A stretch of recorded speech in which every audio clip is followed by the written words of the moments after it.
turismo cruzeiro também é uma parte importante, onde estratégia e visão novo também está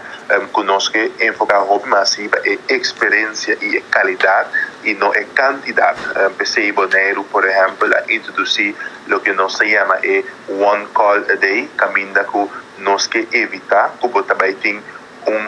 quantidade de barco durante o mesmo dia de uma semana, em vez de caminho que você partilha com a inteira semana ou a inteira área. Você tem barco que você passa por dia, que você manejar muito mais bem para garantir uma experiência autêntica na isla, mirando que você tem mais facilidade para oferecer, é mais prazenteiro para o visitante mesmo, para a hora que chega e não está rondando com milhares de gente que está no mesmo momento para experienciar ou mesmo praia, ou mesmo centro de cidade, ou uma atividade cultural, pero caminho que você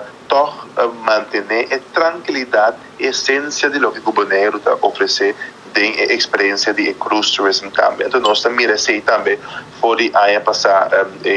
temporada de cruzeiro para nós da cor de outubro para abril. Nós mira seguro uma bomba na diferente linha cruzeiro na trove na Bonaire e na trove nós mira crescimento também positivo e também ajuste na nossa raça para por manter isso aqui.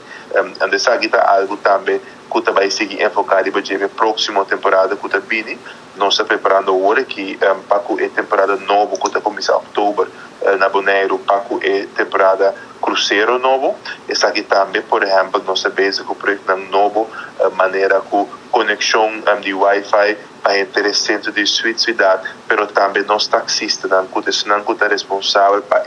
tornar a experiência na Paraíba e trazer turista